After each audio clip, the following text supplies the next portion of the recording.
meus queridos, tudo bem? Olha aqui, hoje nós vamos encerrar a apostila 3. A internet é uma fonte segura de informações? Hoje nós vamos falar desse assunto que está bem interessante no último módulo e nós vamos ler aqui esse caderno falando das fakes. Hoje o assunto vai ser bem legal. Vou ler aqui um artigo de um psicanalista, uma matéria de um co-diretor de um jornal e nós vamos tratar exatamente deste assunto, fazendo uma dissertação. Vou orientá-los como se faz uma dissertação e como é um assunto polêmico, nós vamos tratar aqui da contra-argumentação. Lembra que a gente já aprendeu isso lá naquele artigo do Dr. Drauzio Varela, a pena de morte? Então, e outra coisa, como nós vamos fazer uma conclusão com proposta de intervenção, vocês vão assistir aqui a um vídeo que trata exatamente das fakes e mostrando como que a gente pode fazer para não cair nessa armadilha, para não ler o que não deve, para não acreditar em notícias falsas. Enfim, meninos, a aula está show!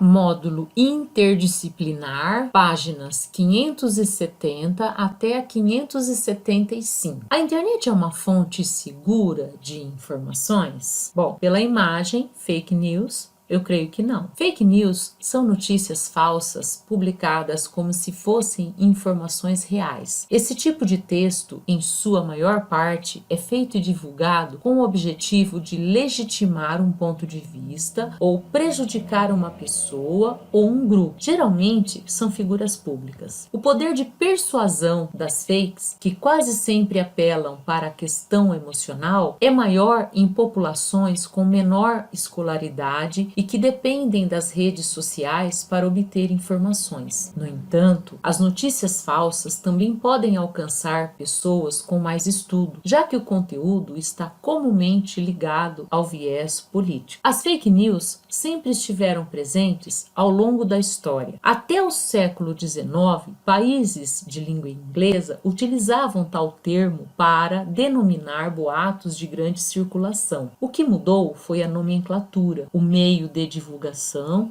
e o potencial de persuasão que o material falso adquiriu nos últimos anos. Em 2016, com a corrida presidencial dos Estados Unidos, ganhou força mundialmente porque conteúdos falsos sobre a candidata Hillary Clinton foram compartilhados de forma intensa pelos eleitores de Donald Trump. E de lá para cá, né, gente, não precisamos comentar. Esse texto, na verdade, ele não está na apostila, nessas páginas 570, 571 até 575. Eu fiz aqui uma introdução, mas é interessante que vocês leiam as páginas para poder fazer a atividade proposta aqui. Certo? Então vamos lá. O texto agora que está na página 574. É como usar drogas. Por que as pessoas acreditam e compartilham notícias falsas? Desde as eleições que elegeram o presidente americano Donald Trump em 2016, a expressão fake news se espalhou mundialmente. Com a popularização dos computadores e dos smartphones,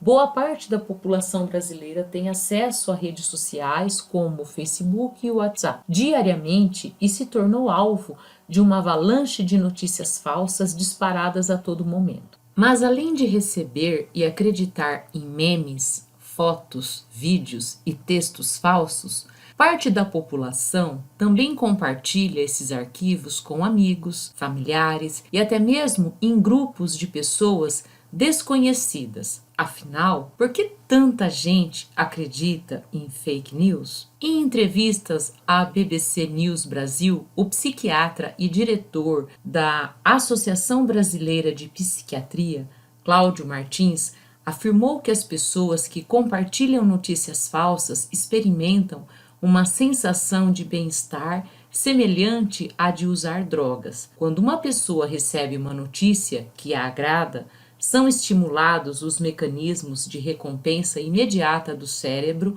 e dão uma sensação de prazer instantâneo, assim como as drogas. Isso impulsiona a pessoa a transmitir compulsivamente a mesma informação para que seu círculo de amizades sinta o mesmo.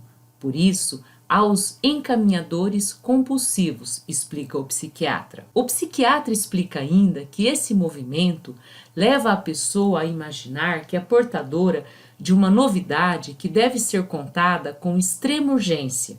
O sentimento, explica ele, é o mesmo quando alguém ouve uma fofoca. Ela, então, transmite informações não checadas, capazes de gerar uma curiosidade ampliada em outras pessoas, além de um alto nível de identificação e propagação de conteúdo. O campo da política é muito propício para esse fenômeno, afirmou. Futebol, religião e política. Em uma analogia com o futebol e religião, o psiquiatra explica que a política é um assunto tratado como uma crença por parte da população. Assim como no futebol, o psiquiatra explica que a política funciona no cérebro de parte da população como um sistema de projeção em que o indivíduo se sente como se fosse o próprio candidato. Se o meu time marca um gol ou ganha um título, é como se o gol fosse meu e o título também. É, inclusive, assim que comento com os amigos, compara o psiquiatra. Cláudio Martins diz que o problema dessa crença é que as pessoas que recebem informações sobre política não querem saber se são verdadeiras. Ela age com impulsividade, não pesquisa, não quer saber quem mandou, ela repassa aquilo como se fosse algo que vai alterar a realidade do mundo. O co-diretor do Instituto Tecnologia e Equidade, Tiago Rondon, diz que os produtores de notícias falsas sabem disso e têm dois objetivos: gerar medo e emergência. Segundo ele, essa situação de alarde é vital para que as pessoas repassem a informação. É necessário tomar medidas estruturais para evitar que essa situação se agrave. Uma delas é que nosso sistema educacional discuta esse tipo de assunto nas escolas. É necessário fortalecer as pessoas com consciência e educação desde cedo. A gente precisa se organizar para se adequar a esse mundo digital. A solução não é bloquear o uso de aplicativos de troca de mensagens, pois esses lugares são excelentes para a troca de ideias e debates. Ações assim são um erro em relação a liberdades, afirmou. O diretor da Associação Brasileira de Psiquiatria diz que a crença em fake news é um fenômeno sociocultural que envolve diversos fatores de alta complexidade. Entre os mais relevantes, ele cita o analfabetismo digital da população brasileira, já que a popularização da internet e a chegada do WhatsApp são recursos novos para boa parte dos cidadãos.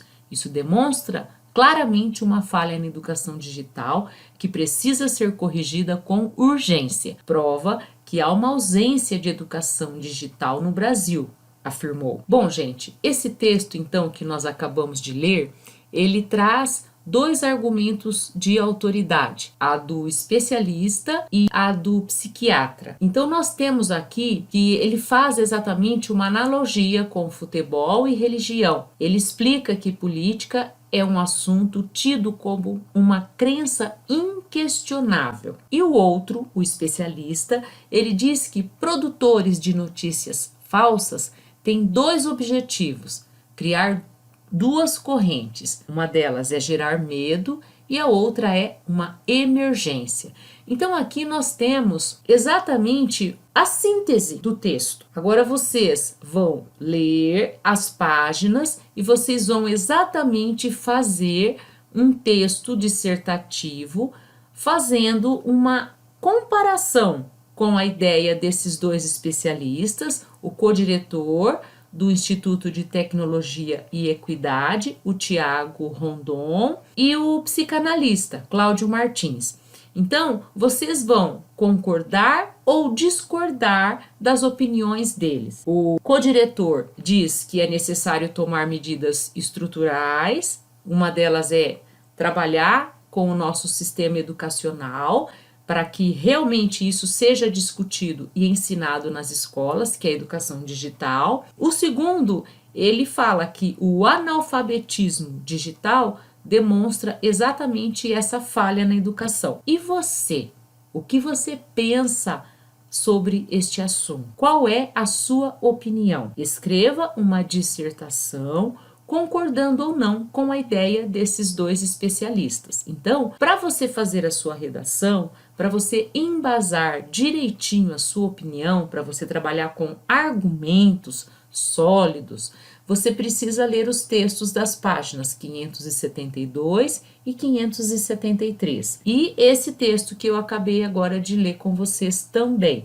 Então, é para você escrever um texto dissertativo dando a sua opinião. Você pode concordar ou discordar da opinião desses especialistas aqui, certo?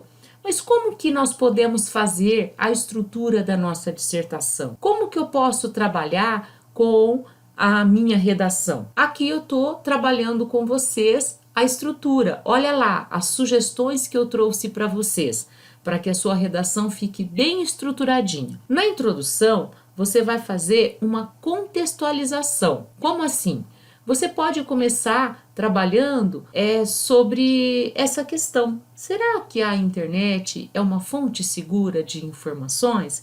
Então você começa falando sobre as últimas décadas, sobre as informações que nós temos, sobre a facilidade de acesso e de nós termos então essa infinidade de informações que chegam até nós. Aí já na introdução, quando você fez essa contextualização, você já vai estabelecer o seu ponto de vista. Você já pode colocar aqui o seu argumento trabalhando com a tese, dizendo que o acesso a esse volume de informação que está disponível para nós, ou seja, toda esta facilidade de acesso, ela pode ser uma armadilha. Então aqui você já vai colocar a sua tese. Eu já estou aqui orientando para você trabalhar com pró e contra, certo?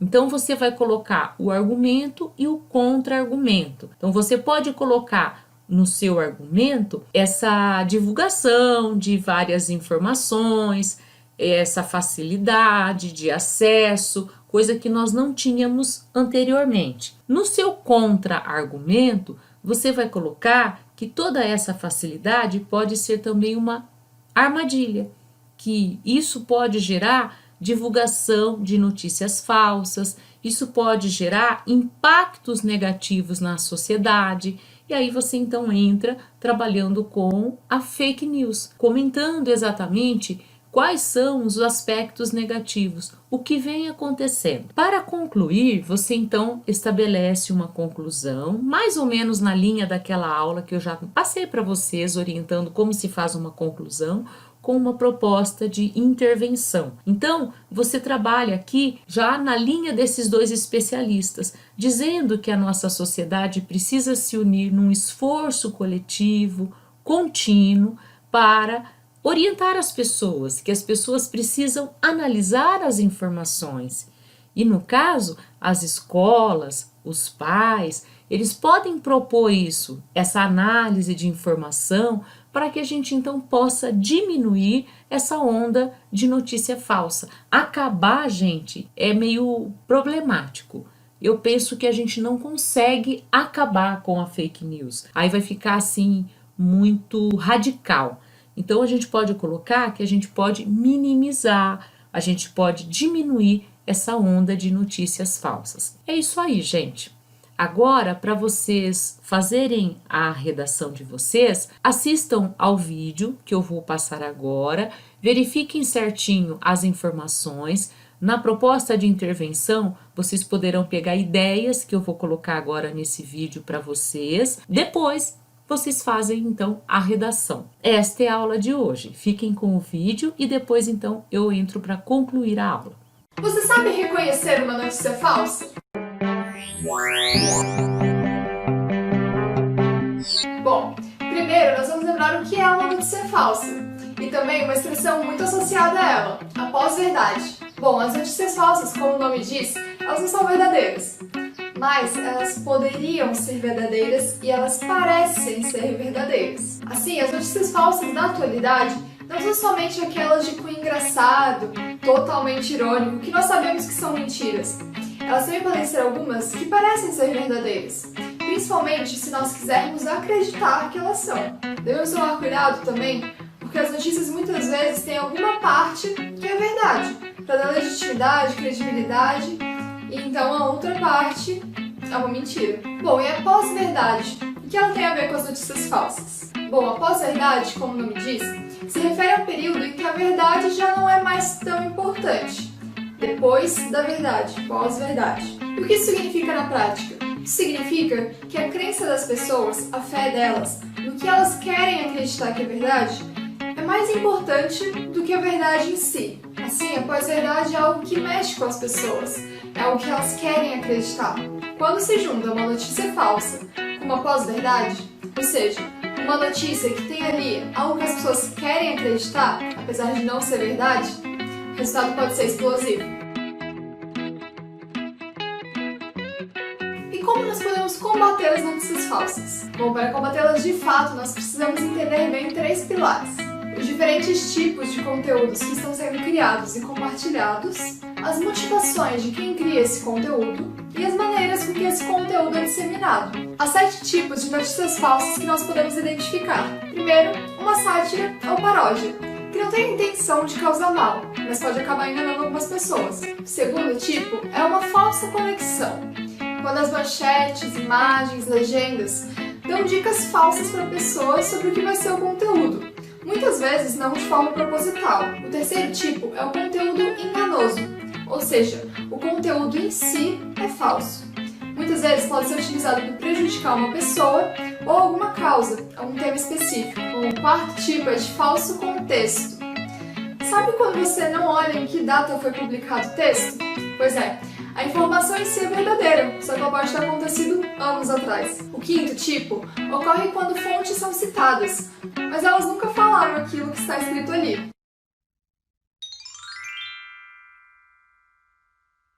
Em sexto lugar, temos o conteúdo manipulado, talvez um dos mais difíceis de identificar. O conteúdo em si é verdadeiro, mas a abordagem utilizada, o viés, foi feito de modo a manipular o público. Em último lugar, nós temos o conteúdo fabricado, ou seja, 100% falso, escrito do zero, já com o intuito de fazer algum mal. E por que essas notícias falsas são feitas? Já damos alguns exemplos.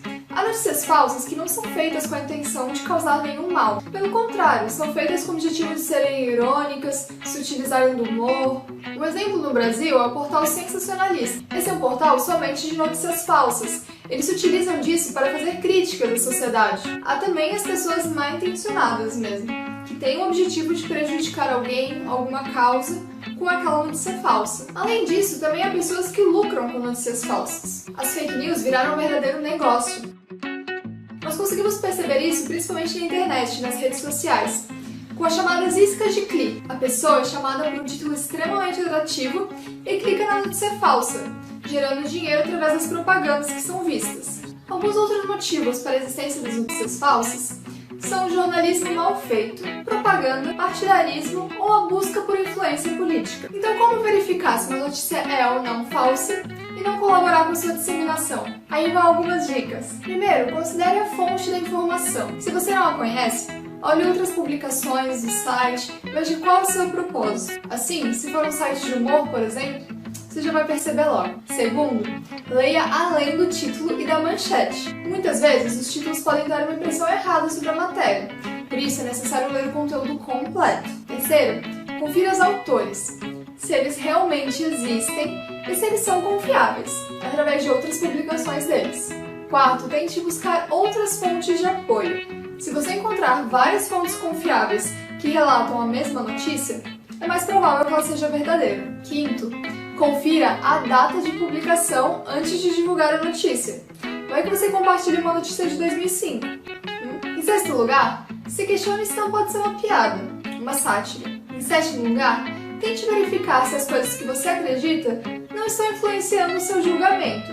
Se você não queria que aquilo fosse verdade e por isso está tendendo a achar que é. Lembra da pós-verdade? Por último, sempre que possível, tente confirmar com especialistas da área. Normalmente, eles poderão te confirmar se aquela notícia é verdadeira ou não. Agora, você já sabe o que fazer para não ficar repassando boatos, hein? Se você gostou desse vídeo, não esquece de deixar um like, se inscrever no canal e repassar o vídeo para as pessoas que você acha que tirariam proveito dele. Até mais! É isso, pessoal. Espero que vocês tenham gostado da nossa aula hoje, que foi bem interessante. Discutimos assuntos bem atuais e que vocês tenham feito a dissertação. Aguardo vocês na nossa aula síncrona para a gente discutir um pouquinho essas matérias aqui e conversar sobre esses assuntos, certo? Tchau, gente.